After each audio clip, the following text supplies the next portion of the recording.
Good evening, everyone. So I'm Matangi, and I head the data science at PhonePe. Today I'll talk about chatbots, or the same framework can be used for speech bots as well. The fundamental difference is normally when people talk about bots, they are more about general purpose bots, which and the goal oriented bots are different, and they can scale up for enterprises, and that's the normal practical application of a general purpose bot. And I would like to emphasize the difference between a general purpose bot and a goal oriented bots. We will start with some history and then we'll go through this. So bots are not new. It started around the 1950s, 1960s time. ELIZA was is a well-recognized bot, and there was a test called the Turing test. What happens in that test is a bot and humans interact, and then if a human being is able to detect whether he got a response from a human being or a bot, then the bot has actually, if he is not able to distinguish it, then the bot has passed the test. And some of these, bots at that point in time were used for, for psychological and therapy reasons, where the bot interacts with a client, with a customer who has who's taking some kind of a therapy. And if the bot is able to kind of engage that person, ask some varied questions, basically able to engage the person, then that's the success of a bot. It was very rudimentary success, and these are very rudimentary bots, more looking at whether more geared towards the area of natural language understanding. Right, so from the 1960s, and then it still was in the labs in the area of around 1990s, where there were some advancements to the initial level of the bots, but again not so much progress on it. So the big progress came with the personal bots, with the arrival of Siri and Cortana and things like that. And again, lot of these areas, we'll talk about the general purpose bots. We're still addressing the general purpose nature of it. Maybe it kind of a little bit went one step away from the fun nature of the bots in terms of answering weather or traffic conditions, etc. So then things got serious around the 2010 time period, which is where we saw a large adoption of these bots into enterprises, where these bots were kind of trying to handle serious customer service questions. So in the last few years, you could see it just accelerated growth in the last few years, and with some of the iOS and Messenger apps, especially the Facebook Messenger, opening up the bot development platforms itself, there were a lot of bots that started suddenly coming into the picture, and that was the bot wave one that was there in the market, where there were a lot of bots trying to answer customer questions. But one problem happened was most of these bots were handling these questions like a general purpose bot, right? So that's the next thing we will see, right? What is a general purpose bot, right? So these are general bots which kind of helps you have a fun type of conversation. That's how Siri was launched. It doesn't particularly solve a purpose. It's nice to have a chat with, and if at all there is an information that you get from it, it's a nice to know information, right? The big point of this is most of these bots were used to collect data. For example, Microsoft Tay and things like that, where people who tweeted in Twitter, that became the data for the bot, and then the bot started learning incrementally from the data that was coming through it. So some of these bots were more aimed at collecting data and getting better at a slow pace over a period of time, and more to have a chat rather than to have a very dedicated purpose. Yeah, so this is an example, this kind of defines what a general purpose bot is, where there is absolutely nowhere you're just having this conversation, and it is just like a fun conversation, and whereas the bot internally is trying to learn some of the sequences, in the conversation. From here, we move on to goal-oriented chatbots, right? So these are goal-oriented bots. What happens is you have a real intent, you have a real question as a user, and can that be solved, and can a problem be fixed by that? So goal-oriented bots are a class of bots which are very different from your general purpose bots, in a sense that these bots have to be very accurate, and they don't need to answer all the questions, but the questions that they are answering, they have to be very correct, right? So some of the things that general purpose bots have, for example, incremental learning, and learning on the go with more corpus data coming in, is not a luxury with the goal-oriented bots, because they're going to be deployed in the enterprises, on a customer website, etc., and user experience becomes a very critical feature of it. So these bots can take things like booking flights, right? So these are very critical tasks, unlike checking weather or weather condition, which may not be as critical as kind of booking a flight, and you don't want to struggle with a bot nor book a wrong flight. Or things like, another very serious question is, why is the bill high, and things like that. So hence it's extremely important that these bots be very precise. So this was a maturity framework that was developed to understand, especially for a goal-oriented bot, how to assess the success of a bot, right? So there are 3 components, especially with respect to a goal-oriented bot. Again, for a general purpose bots, these are not so important. There are 3 layers: interaction, intelligence, and integration, right? So for a general purpose bot, if intelligence is the core of the bot, and that also it could learn over a period of time. But for a goal-oriented bot, intelligence is as important as interaction, as well as the integration layers. Think of a question where you are asking the bot, what is my bank balance, and it can only answer only if it is integrated to the core systems of the organization. Not only kind of understanding what the user asked, right? So the 3 layers of it, which is the ability of the bot to understand what the user is speaking, apart from having an integration with other systems, and how the bot communicates with the user. For example, somebody wants to cancel a card, right? That may not even be the right point for a bot to interact. So the interaction is a very key element. What the bot kind of says it can take it on, and what it doesn't want to take it on, is also an important part of the success of a bot. So going a little deeper into the maturity model, this is how the bot itself is evolving as we talk about it. So initially, a lot of these, especially in the NLP area, a lot of this area has been fundamentally dominated by linguists and rule-based mechanisms. Even now, for some of the natural language bots for recognition of entities, etc., rules is one of the key things that play an important role. So the intelligence, there is all the 3 layers, take over and take a maturity. Intelligence, for example, matures from a menu-based system. So for example, this is something you would know, that if you call in and the IVR tells you what you should say, like you can say things like, or it says that you could now tell your phone number, etc., right? So it's a menu-based system. From there, the progress is to make it more natural language, where you kind of make it more user-led dialogue than the dialogue being led by the system itself. Same thing with the integration layer itself and the interaction, right? So for example, interaction, the most basic bot could be just one channel interaction, but a very complex bot could handle multiple queries from multiple people, as well as could support bot to bot interaction.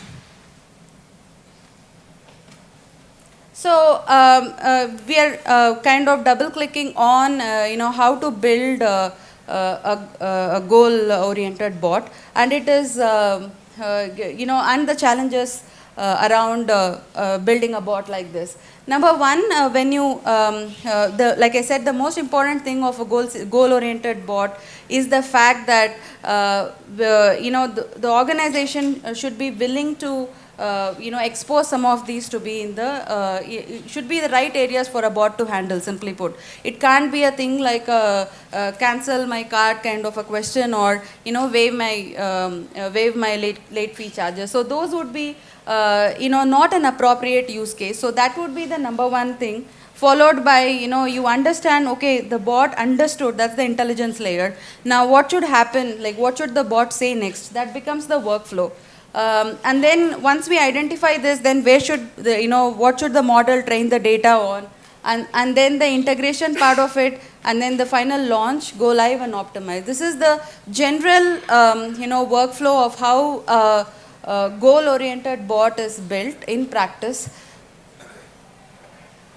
So before we go there, let's little dwell deeper into what we call as an intent, right? So an intent is something that the user wants to solve. In this case, the example is, how should I pay my bill, is very different from why is my bill high, right? So these are two different intents, and it is very important to understand and appreciate the difference between these two intents, because that determines what the bot is going to talk next. So this is what is called an intent, and at the beginning of a bot process, you separate which intents the bot has to handle and which intents possibly the bot is going to handle in the next phase, etc. So then there are cases like what happens, because these are natural language, open speech, or open text kind of systems. What happens if the bot is not able to handle something, right? So and that's called an escalation. So cases where the bot says, hey, look, I cannot handle this, it kind of goes to, and here is the person who can help you answer that. That's an escalation. It could either be, some other agent it transfers to in a chat kind of scenario, or it makes it from a chat to voice. So these are escalations. And what is a resolution? So this is one way we measure the success of a bot. The number of intents, the one that we defined in the earlier slide, the number of intents it is able to resolve correctly to the number of chats it took. That's a resolution rate. But how do you say which is correct and which is not correct? One way is end-chat survey, but generally what is also followed is through text mining. You figure out whether a bot was able to resolve a question or not, and then you say whether it kind of the bot was successful or not. And the other way is before and after kind of scenario, right? Let's say the bot got deployed for an organization in the month of May. Between April and June, where they is there a significant difference in the number of calls that went down to the contact centers? So that's the other way of now the first stage is what we talked about, where we are identifying the scope. So it is not as easy as jotting down few intents for an organization. Typical number of intents in any organization could vary between 100 to whatever 500, or there was a case where we handled even 1,000 plus intents for that organization. So the first thing is to figure out what are the intents, what are type of queries that people ask, and what are important in those, and what kind of a frequency distribution of, what is the data landscape looking like there. So this data you could collect from various sources.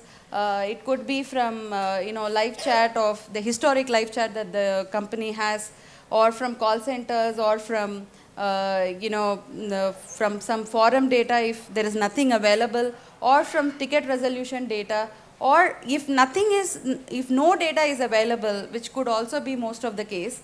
One way, the last possible approach is to sit with a domain expert and kind of understand why do people, call you, or what is the reason of customer complaints here, right? So that would be the last resort, but we try and see as much as possible, various sources of information.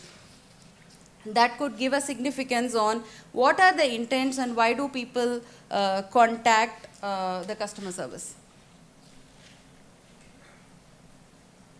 Once, of course, we collect the data, then the data scrounging exercise happens, in which a lot of text mining is done to understand what are all the intents and what should the bot ideally go after.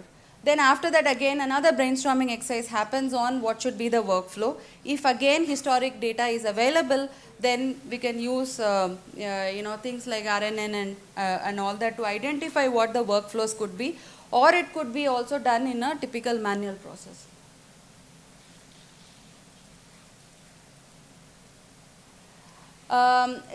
Like I said, in a lot of cases, the data is not there, or it's not instrumented in the right way. So this is an area of exploration, like how do you simulate data for a closed domain company, like let's say a telco company. How would people state various intents in a bot is something, sometimes it is handwritten, sometimes these can be simulated. This is again an open area where how do you train an initial bot that would make customers, that could recognize customer intents thoroughly in the absence of a large corpus of data.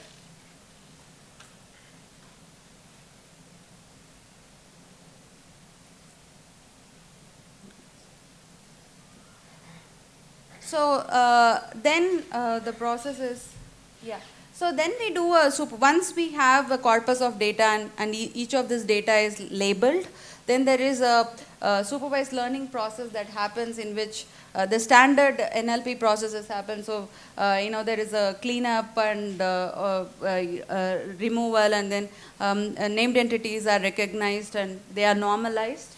And then spell corrections and things like that. Then finally, a model is built in a supervised learning, using a supervised learning algorithm, where the model can detect, given a sentence, what is the intent of the user. Yeah, so this is a quick overview on named entity recognizers. It's very, very important not only to recognize the intent, but what the user is also speaking about. I'll talk about this in an example here. For example, let's say this is a hotel reservation intent. Somebody want to say, I want to like to make a reservation of for 4 of us at a casual dining place near MG Road, right? So the intent is the hotel reservation, which is what the supervised model is trying to do, where you have already labeled data and then you're trying to figure out the intent is about hotel reservation. But then there are entities which again can't be so much done using a supervised mode. So, which is where we use the standard named entity recognition techniques, be it a Stanford NER or building your own NER way. But once it is done, here is where the natural language part is very important, right? So, for example, this is what we call as slots. There are 4 diners and the place is casual, but still the user has not given the cuisine, the budget and time of day. Right now, the bot cannot ask as a next step, hey, how many, the booking is for how many people, or or things like what kind of dining preference you would have, right? So it should now skip the questions automatically and try to ask questions which is related to whatever the user has not mentioned, possibly budget, cuisine, and time of day. So this is like a slot that you are trying to fill, and the bot has to keep track of the state. And then kind of move over it as if it is going through a state diagram. So this is what constitutes the bots, right? So one is the AI engine, which is kind of focusing on intents and the named entities we talked about. The intents are coming from the supervised model, and the named entities are the recognizer. This is the intelligence part of it. The dialog state tracker is what is doing the slot machines that we talked about. How many slots are yet to be filled, etc. It keeps a track of it, and then it keeps updating the workflow based on that. Sorry.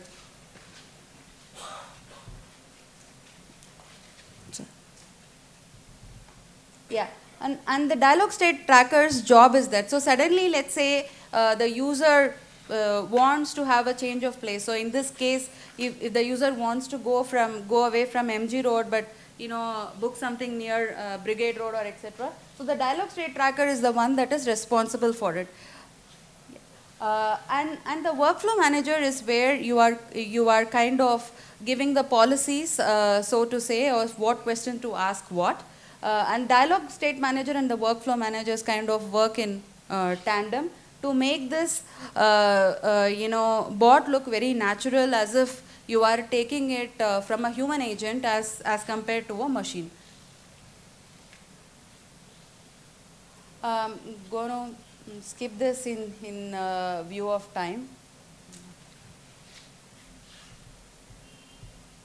So I would like to want to a little bit talk about the research areas. So one is the big one, which is the dialog state tracking challenge, where there are these data sets which is released. One is the Let's Go data set. Microsoft has released something called as a Frames data set. And then there is data that is released on restaurant and tourist information. So these data sets are released in a way where either in a Wizard of Oz format, where there is a human being talking to another human being, not knowing that there is human being answering. Or they are done like a templatized answer, which is in the case of the Let's Go data set, which is a bus information data set. So the idea of this is to kind of, these data sets are to emulate as natural as possible to a human-to-human dialogue. So can the machine understand the state changes in the dialogue? So suddenly I'm saying, hey, I want to book, let's say, a ticket to New Delhi, and then I'm giving my preference. Then I say that why not to Chandigarh or something like that, right? So can the bots state track these dialogues and then make the interaction as human as possible? So these are open challenges out there. So this is one big research area that is going on. Then the other one is about the user experience itself. Remember, we talked about intelligence, interaction, and integration. So on the interaction layer, can the bots become more anthropomorphistic in terms of not having the facial expressions, etc. But even in the interaction, can it have more anthropomorphistic expressions? This is, for example, in the Google demo, this is the regular pauses and things like that the bot was giving. So can it make that conversation hence more lively and hence more successful? And how do you in fact measure the success itself of the bot is again an open area that could be researched. So that's what I had for today, and thanks for a patient listening. Thank you. So folks, if you want to ask questions,